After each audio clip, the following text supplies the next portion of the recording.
sapaan majelis akan disertai dengan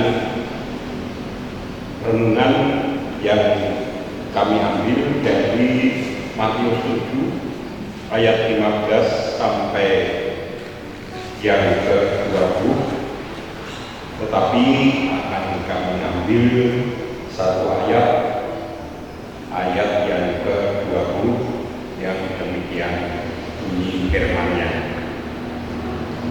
Jadi dari dua nyawa kamu akan mengenal mereka. Bapak Ibu yang dikasihi Tuhan, sebelum tanggap darurat COVID-19 dilaksanakan di kota kita Salatiga, saya sempat mengikuti ceramah yang diselenggarakan oleh RW 3 Harjo kepada para petani durian yang mengundang pakar dari Yayasan Durian Nusantara. Di dalam pengalaman pakar tersebut sekaligus di dalam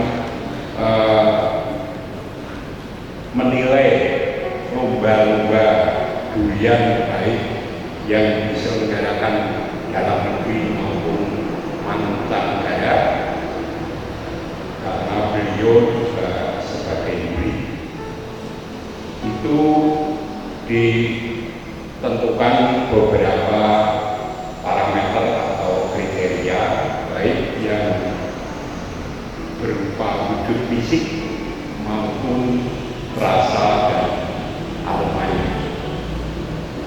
Yang berupa fisik misalnya warna kulit luarnya, besaran buahnya, ketebalan daging, warna daging buahnya, tekstur kelembutan dagingnya, dan sebagainya. Adapun yang berkenaan dengan rasa manisnya, rasa pahitnya, lekitnya, serta aromanya. Dari berbagai jenis yang dilombakan, ditemukan unggulan-unggulan baru yang sekarang ini yang ada di dalam negeri, itu diantaranya jenis Babor, kemudian ada itu dari Jawa Tengah, Kudus, ada durian Pelalu, ini berasal dari Nusa Tenggara. Kemudian ada unggulan yang dari mancanegara, persisnya dari Thailand, itu jenis Usangking. Kemudian ada jenis duri hitam.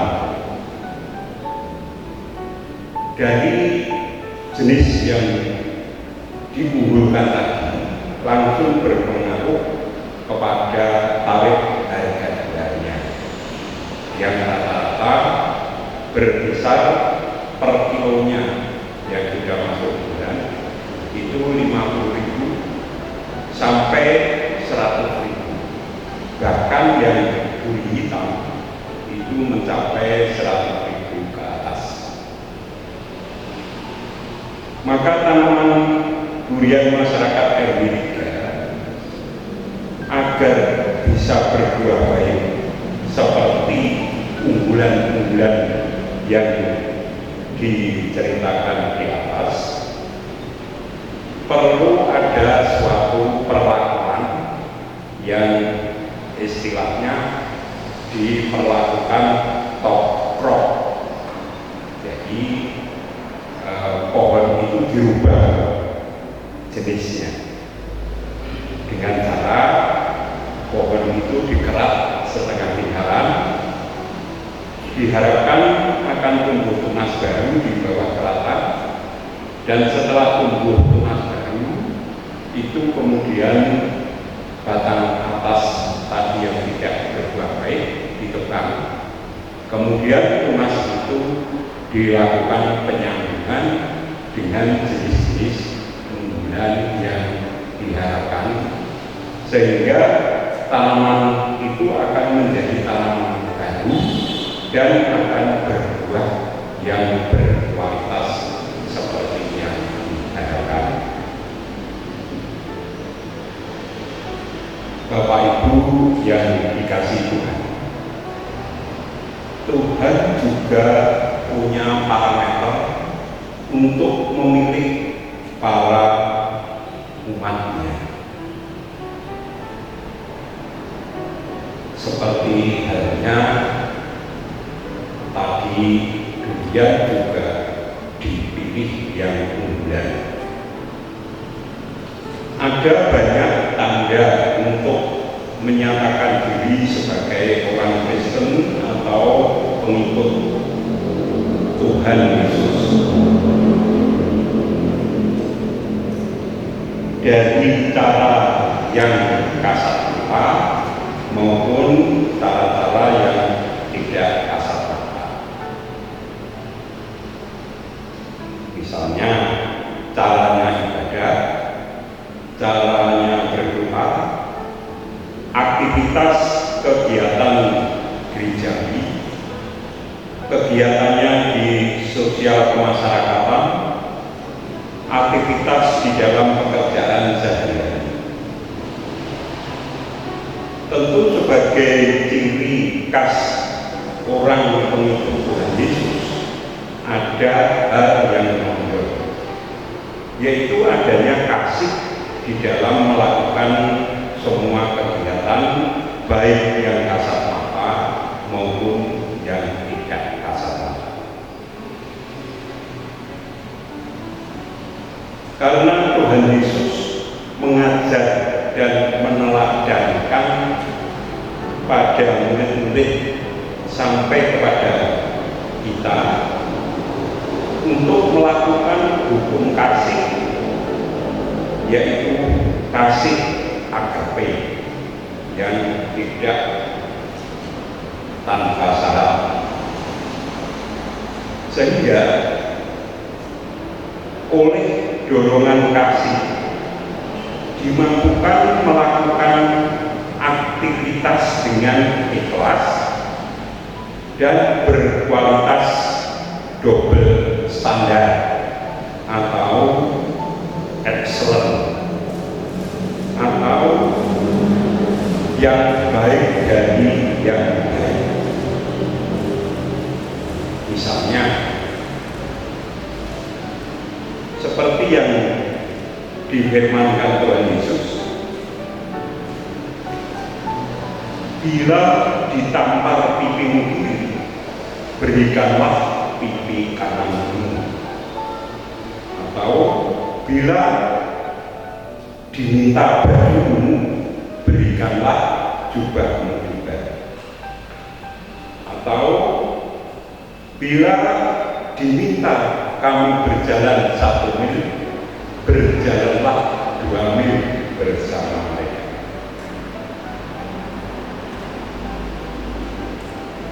Dengan dorongan kasih juga dimampukan melakukan dengan ikhlas untuk berkorban sebagai konsekuensi dari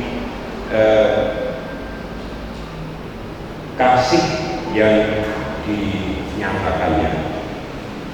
Misalnya berkorban waktu, tenaga, pikiran, dan seterusnya.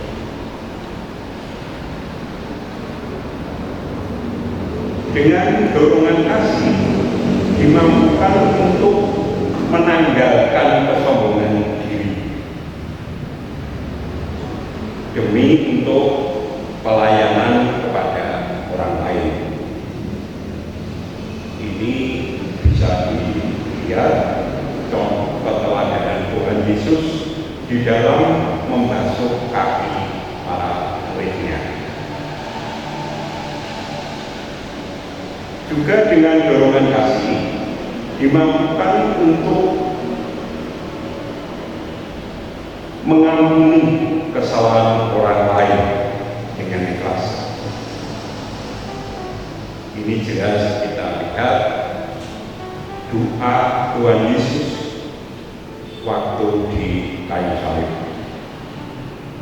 bahkan mendoakan pengampunan bagi orang-orang yang menyalib Tuhan Yesus. Juga dengan dorongan kasih dimampukan memandang positif. Ini jelas juga bisa kita saksikan di dalam peristiwa Tuhan Yesus disalib.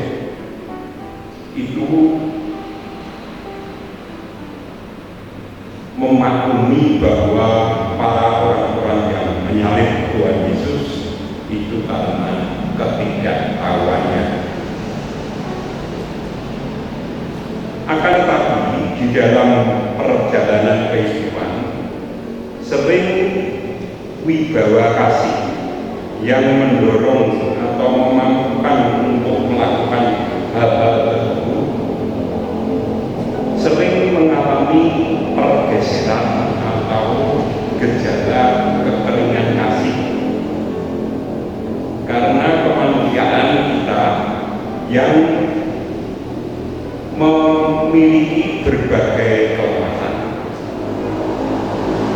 Kelemahan-kelemahan itu diantaranya karena sifat kesombongannya atau karena gengsi. Bagi orang-orang Yahudi, mereka menganggap telah mematuhi berbagai hukum dan ketetapan Taurat, bahkan fasik. Namun justru inti Taurat sendiri yang dikasih dikesampingkan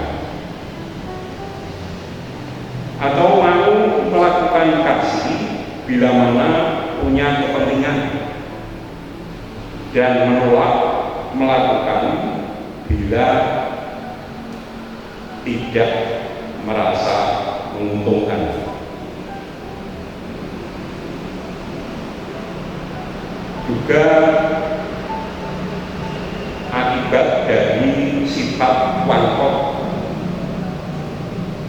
karena terdorong ingin menikmati kebebasan sendiri, kurang peduli terhadap orang lain.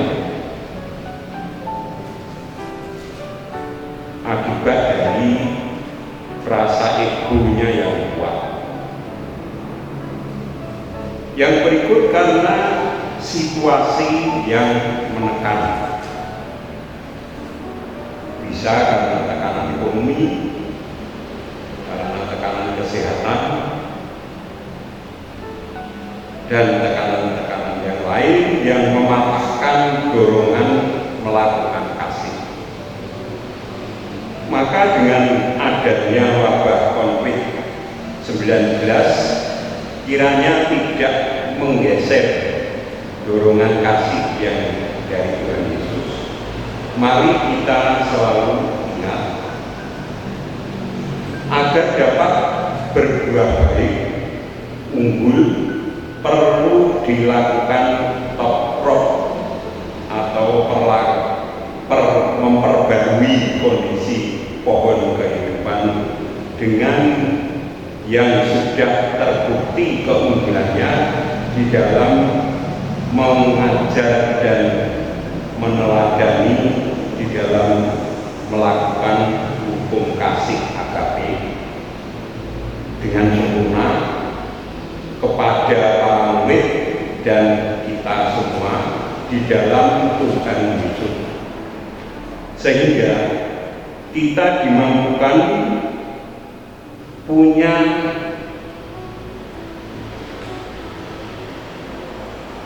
kesadaran mengendalikan diri untuk mengasihi orang lain dan memberikan hidupnya kepada orang lain yang membutuhkan.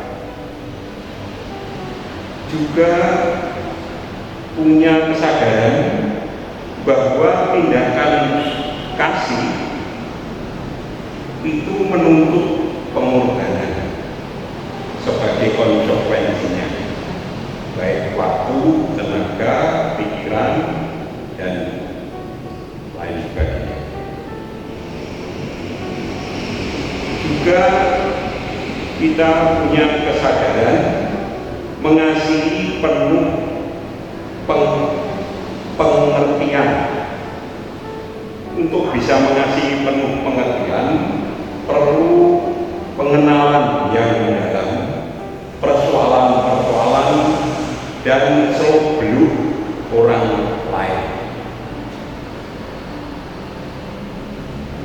Maka mari kita siapkan hati kita